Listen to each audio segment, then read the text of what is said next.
How's it going, everybody?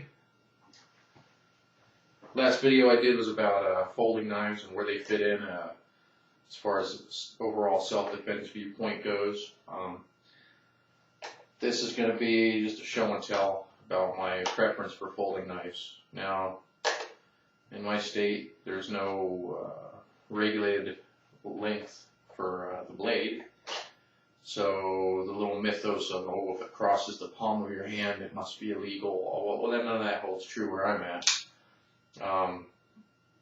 County codes and city municipal codes aside. So, I'll just start off a little show and tell here. This was my first mega folder. It's a cold steel Vaquero Grande. Has what they call a Nagali's clip point blade. Got it when I was 19. Thought it was the wickedest thing I'd ever seen. 6-inch blade, side tail handle. I won't get into the specs. Reviews abound. It's all over the place. Love it. And before we go knocking cold steel, as so many people like to do, you're going to see a lot of them. I've owned Camillus. I've owned everything in the Darryl Ralph Camillus Cuda series.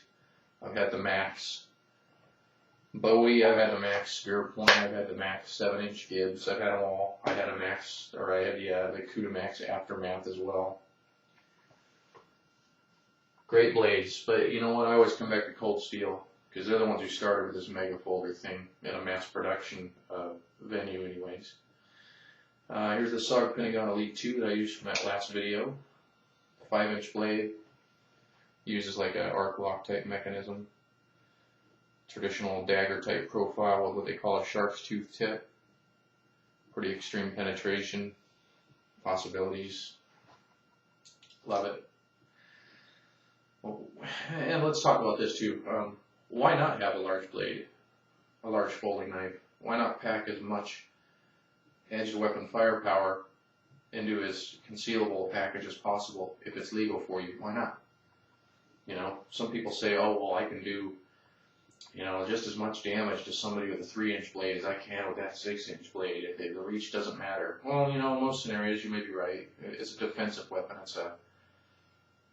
It's a backup. It's a last measure, a last stand type device. So yeah, if you're going to use it on a surprise or upon surprise from an adversary of some sort, and you don't get to use your firearm, then fine. Yeah, it's probably going to do you a whole lot of good. Other than that, I mean, why not have 5+ inches of folding knife blade? Come right over here to Vaquero Grande's little brother. This is a limited piece. Some people on the cold steel forum, they kind of hint at the idea that they don't think it's real or whatever. But you know, I've been collecting cold steel particularly long enough to know that's not true. This is the Vaquero Voyager. So they use the Voyager handle setup, and they put the Nagali's clip point blade on it. It has the thinner profile and the integral, or the older integral pocket clip of the Voyager series.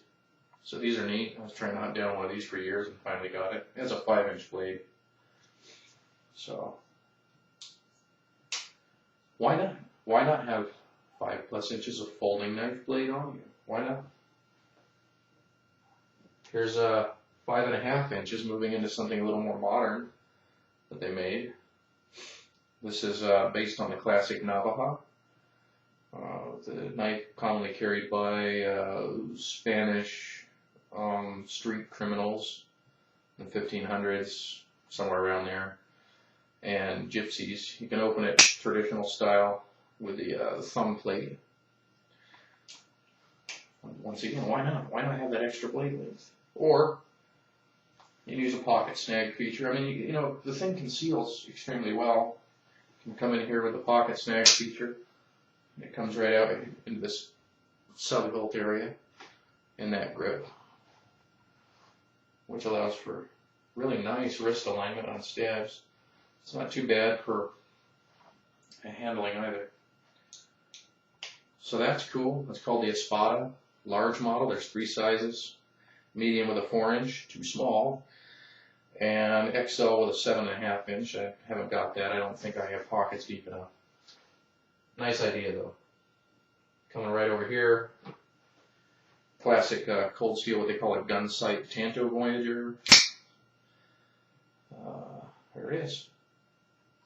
Now, none of these use anything fancy as far as materials go, but they're all very maneuverable and lightweight and strong. You know, you can't find that in a whole lot of the other mega folders. There's a lot of them are heavy. I did like the Camillus ones, I gotta say. I got rid of them. It was profitable for me. Why not? And I just like the cold steel designs better. What can I say? So, coming right over here, taking cues from Sicily and Italy, the classic stiletto style, a la 50s James Dean, West Side Story, but manual. Okay, 6-inch blade, primarily a thrusting weapon if you ask me. Has like a diamond cross section. Do we capture that? No, not really. Anyways, it's nice and thick. Yeah, it's a sweet knife as well. Very maneuverable, lightweight. It's got a leaf lock. It's strong. Again, you don't need the stats on these. These are pretty common. All these knives that I'm showing you, I mean, they're in wide circulation. You can find detailed reviews about their technical specs if that interests you. All of them are affordable in my opinion. Let's see.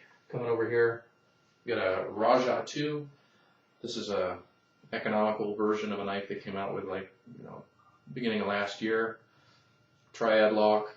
It's got the thumb plate. Can be used for manual opening. 6-inch blade. There we go. Bead blast finish. Flat ground. Kukri style. It's got a couple interesting features in the handle. You got a deep choil here at the beginning for finger groove. Got one at the back. I like this grip right here. It's a lot of damn reach. I mean, pocket machete, anybody? Copies, falcata.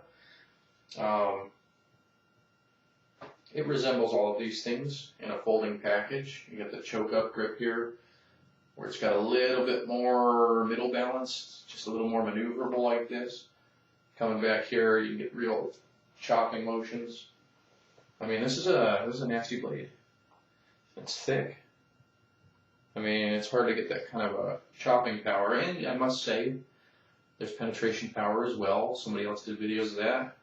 I won't step on their toes. They did a good job. Look it up. Economical version.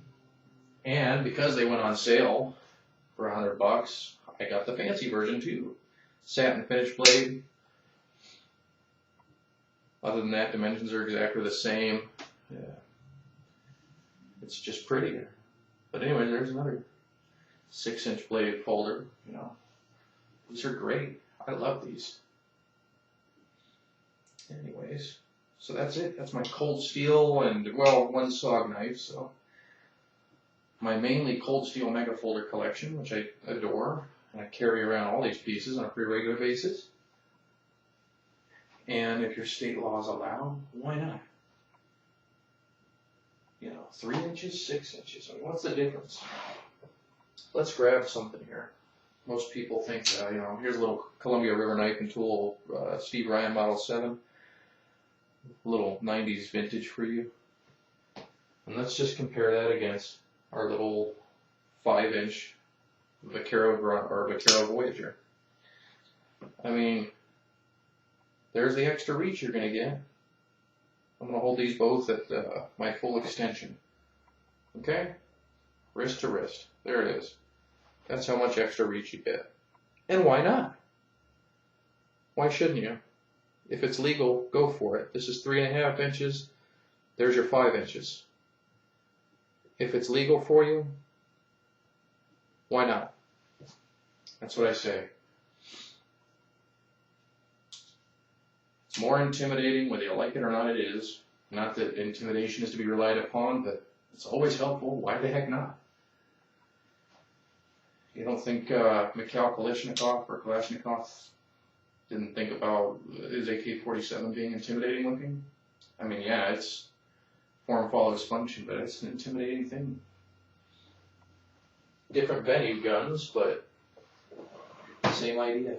So, large folding knives, highly recommended legalities considered.